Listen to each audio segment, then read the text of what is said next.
Political party हम लोग नहीं बना रहे हैं।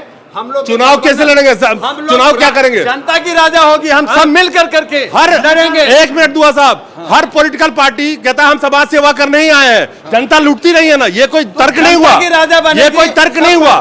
This is not the argument, this is not the argument. अब मुझे सवाल करने दीजिए। देश के जनता का जेब काटा जाता है और बात करते हैं राष्ट्रभक्ति की। इस देश की जनता का जब आवाज उठाया जाता है, उस आवाज को बंद करने के लिए अलग अलग कानून बनाए जाते हैं और रोज नए कानून बनाए जा रहे हैं। इस देश में हिटलर शाही की तरह व्यवहार किया जा रहा है हमारे देश के जनता के साथ में। चौहान साहब, क्या इस देश में आज आप लोग जो बैठ के पॉलिटिकल पार्टी बना रहे हैं, अगली क्वेश्चन पे आने से पहले क्या आपको सरवाइव करने दिया जाएगा? इस देश की राजनीति वो रंग रूप ले चुकी है, जिस तरह से राजनीति के बदौलत और देश के जनता के वोट के बदौलत जब उसको हथियार मिल जाता है, पावर मिल जाता है, तो देश की आवाज को कुचलने का काम करता है। क्या आपकी आवाज उठ पाएगी? देखिए, मुझे हंसी आती है पत्रकार महोदय जब आप ये सवाल करते हैं। ये गली के गुंडे हैं, हमने इंटरनेशनल गुंडों को सुधार दिया? वहाँ से जाके पूछिए जिसका लाल गया हो, चाहे हिंदू हो या मुसलमान हो। आज ये देश गृह युद्ध की कगार पर लाके खड़ा कर दिया। इसलिए सैनिकों ने इस बात का चिंतन करके इस देश को बचाने के लिए संकल्प लिया है। ये धरती इतनी पोटेंशियल है, इतनी उर्वरक है कि गरीबी तो मेंटेन करके रखी जा रही है 76 साल से। गरीबी नाम का कलंक तो हम यूं मिटा देंगे, यूं।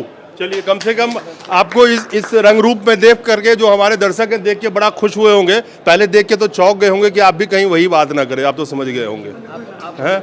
तो बड़ी अच्छा लगा, मैं इनको धन्यवाद देता हूँ। आपने बात करी शिक्षा, स्वास्थ्य और रोजगार की। ये तीनों ही मुद्दे देश से गायब कर दिया गया है। मुद्दा तो चलता है धर्म की, जो मंदिर कहाँ बनेगा और मस्जिद कहाँ टूटेगा और किस जाति के लोगों का कहाँ खड़ा करो कि वहां से वोट हमें मिल जाएगा। क्या उस 30 करोड़ युवा ऐसे हैं जो उस कतार में खड़े मिलेंगे रोजगार के, चाहे अग्निवीर का रोजगार हो या कोई भी रोजगार हो। आप सारे मुद्दे छोड़ दीजिए। इस देश में 22 करोड़ वोट मिले थे बीजेपी को मात्र। हम 30 करोड़ युवा के सिर्फ युवाओं की बात करें और जवान किसान की तो आप बात कर ही रहे हैं। उन युवाओं का अगर भविष्य की आप बात करना शुरू करेंगे और किसी मुद्दे की जरूरत नहीं है आपको आज के डेट में, क्योंकि हमारे देश का भविष्य युवा होता है जो अंधकार में है आज के वक्त में। देश के हर युवा को रोजगार मिलेगा, ये गारंटी है। आप लोग इतने बड़े बड़े वादा किया इस मंच से, जनता बहुत थक चुकी है वादे से।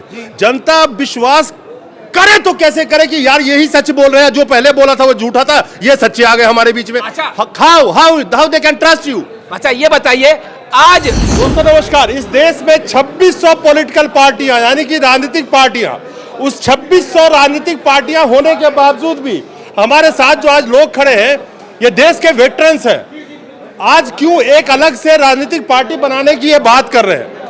इस देश के अंदर में इलेक्शन कमीशन के डेटा के हिसाब से करीब 2596 अनरिकॉग्नाइज्ड पॉलिटिकल पार्टियां, इस देश के अंदर में 6 नेशनल रिकॉग्नाइज्ड पार्टियां और इस देश के अंदर में 52 क्षेत्रीय पार्टियां। उसके बावजूद भी हमारे यहाँ पे जो जवान हैं, आर्मी के लोग हैं जो रिटायर्ड हैं, उनको पॉलिटिकल पार्टी आज बनाना पड़ रहा है। कहते हैं इस देश में नारा लगा था जय जवान जय किसान, और इन दोनों को सिर्फ एक राजनीतिक हथियार बना बना के राजनीति की गई इस देश में।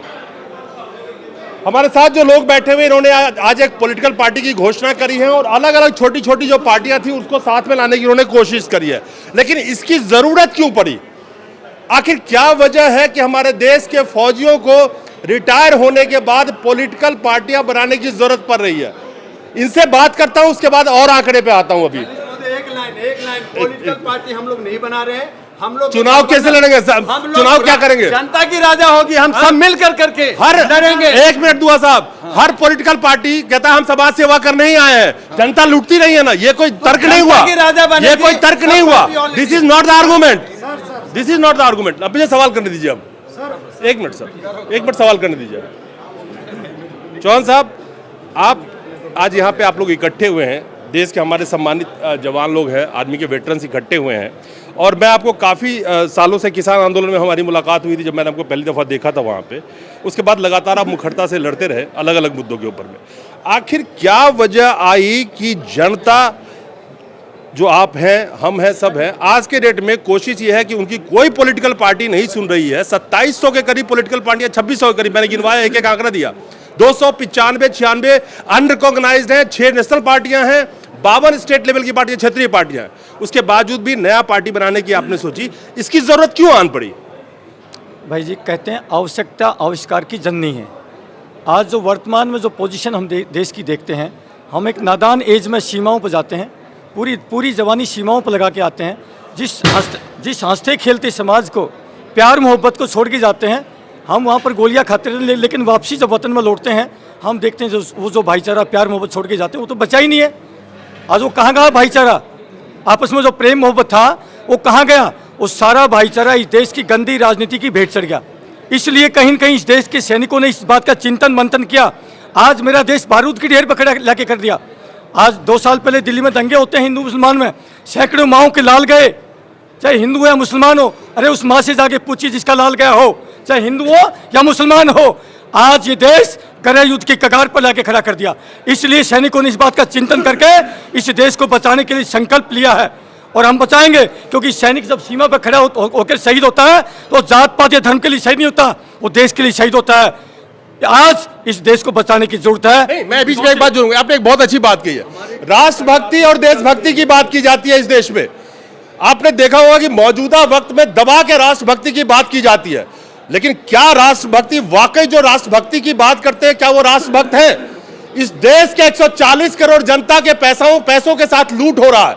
इस देश में 64% के करीब जीएसटी देश के बॉटम 50% जनता से वसूली जाती है और महज 4% जीएसटी जो है वो टॉप के 10% देते हैं। तो इस देश के जनता का जेब काटा जाता है और बात करते हैं राष्ट्रभक्ति की। इस देश की जनता का जब आवाज उठाया जाता है, उस आवाज को बंद करने के लिए अलग अलग कानून बनाए जाते हैं और रोज नए कानून बनाए जा रहे हैं।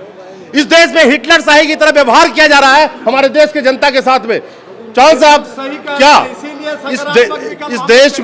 इस देश में आज आप लोग जो बैठ के पॉलिटिकल पार्टी बना रहे हैं, अगली क्वेश्चन पे आने से पहले क्या आपको सरवाइव करने दिया जाएगा? इस देश की राजनीति वो रंग रूप ले चुकी है जिस तरह से राजनीति के बदौलत और देश के जनता के वोट के बदौलत जब उसको हथियार मिल जाता है, पावर मिल जाता है, तो देश की आवाज को कुचलने का काम करता है। क्या आपकी आवाज उठ पाएगी?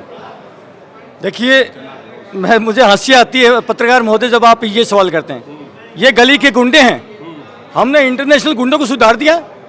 इनकी तो औकात ही क्या हमें टच कर दें और टच करके देख लेना, टच करके देखना चुनौती है। हम सर्जिकल स्ट्राइक वहां नहीं करेंगे, फिर यहां भी कर देंगे। आप टेंशन नहीं ली इस बात का साहब, ये फौजी हैं और सीधी चुनौती है, टच करके देखना भाई। हम जनता का दिल जीतने के लिए आए हैं, जीतेंगे साहब।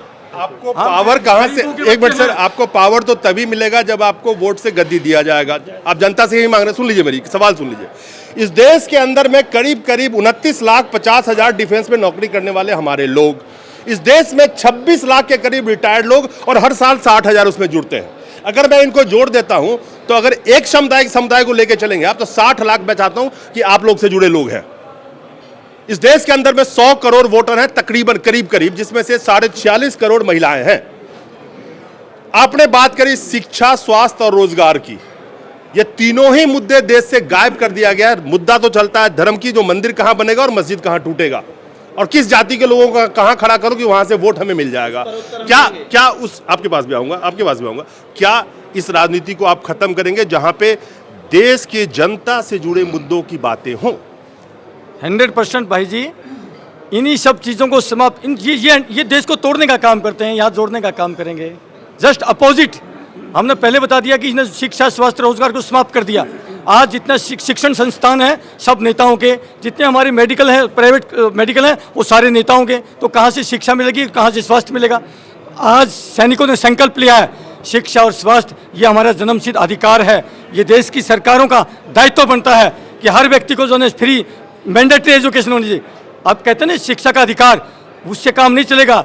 हम जो है मैंडेटरी फ्री एजुकेशन, यानी कि वहाँ जितने भी नुमाइंदगी करते हैं एसपी, डीएसपी, डीएम, उनकी जिम्मेवारी होगी कि आपके क्षेत्र में यदि एक भी बच्चा अशिक्षित रहेगा तो आपकी नौकरी के ऊपर वो जो है लगाते हैं ना एसीआर का, वो हम लगा देंगे साहब। जब हर चीज़ की जिम्मेवारी नियुक्त होगी तो ऑटोमेटिकली काम करना पड़ेगा साहब, इनको काम करना पड़ेगा। हर गांव के अंदर डिस्पेंसरी है, प्राइमरी हेल्थ सेंटर है। अगर वहाँ पर ठीक प्रकार से, जैसे सेना में काम होता है, अगर उस प्रकार से काम होगा तो क्या दवाइयाँ नहीं मिल सकती? आज देश में हॉस्पिटल की कमी नहीं है।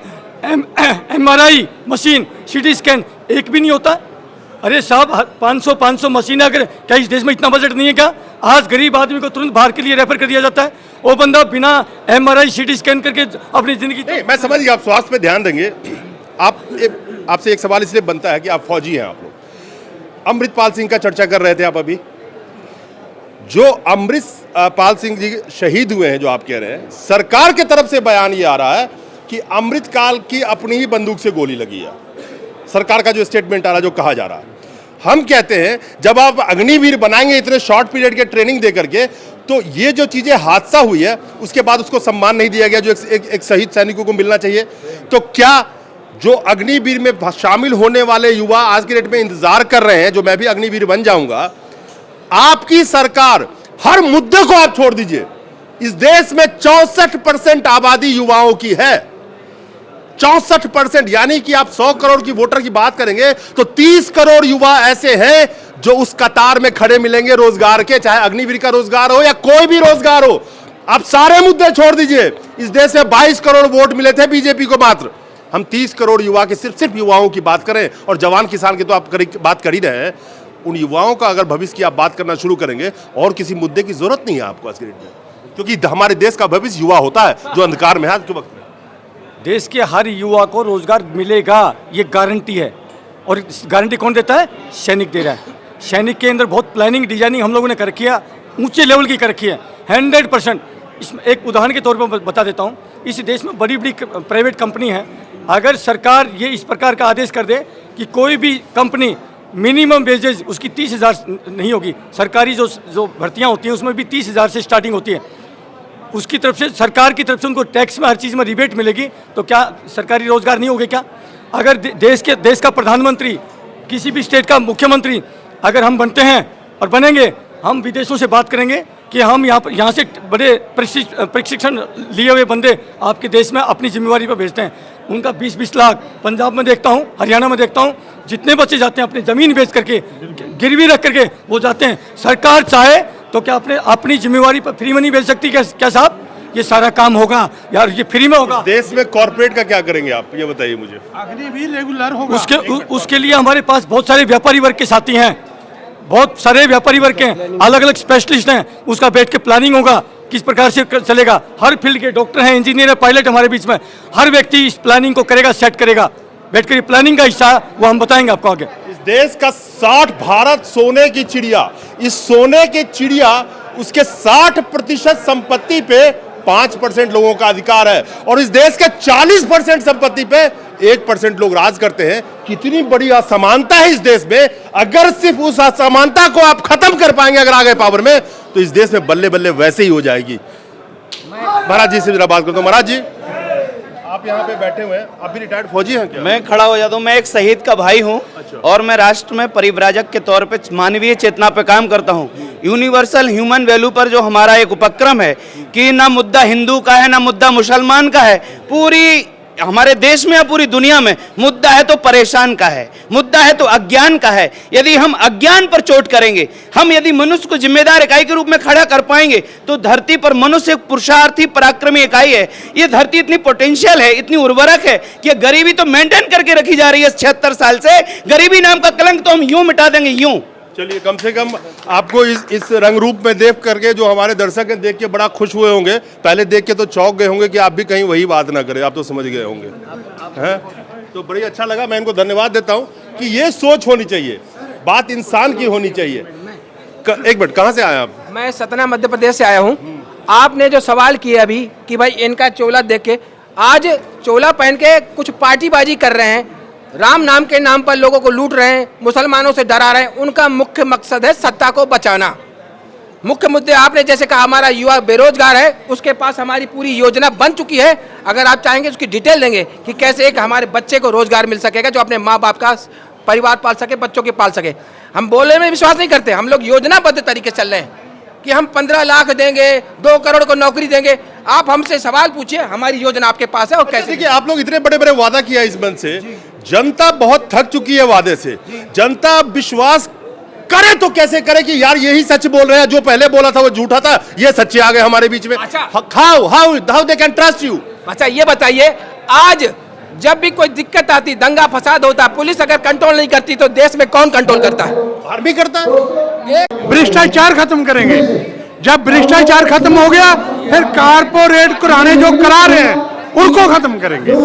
आज कारपोरेट घरानों ने हमारे एयरपोर्ट ले लिए, हमारी इंडियन अपना रेलवे ले लिया, अपने दूसरे सभी दफ्तर ले ले। कारपोरेट है वही पंजाब में जा रहे हैं, वही जमीना ले रहे हैं। ये सब कुछ कारपोरेट घराने की वजह से हो रहा है। जब तक उनको ठल नहीं पड़ेगी, जब तक गुंडों को नहीं पड़ेगी, जो कश्मीर में उग्रवादी हैं, हमारे लोग हमारे को मार रहे हैं, इनके कोई फैसला हुआ है सरकार से? बिल्कुल सही बात है। आप होया कोई? कश्मीर में जो कुछ हो रहा है, वो लोग वो भी मतलब मोमडन है, वो हिंदुओं को मार रहे हैं, सिखों को मार रहे हैं। क्यों मार रहे हैं? क्या इसके ठीक नहीं हो रहा? जब ये सरकारें हम लड़ते हैं, 1965 की लड़ाई लड़ी, 1971 की लड़ाई लड़ी, हमने इलाके जीते। चलिए आता हूँ। चलिए, अब यहाँ पे फौजी लोगों ने अपनी पार्टी बनाई है, कितनी कामयाब होगी ये तो आने वाला वक्त बताएगा, और जनता कितना विश्वास करेगी ये भी जनता ही बताएगी।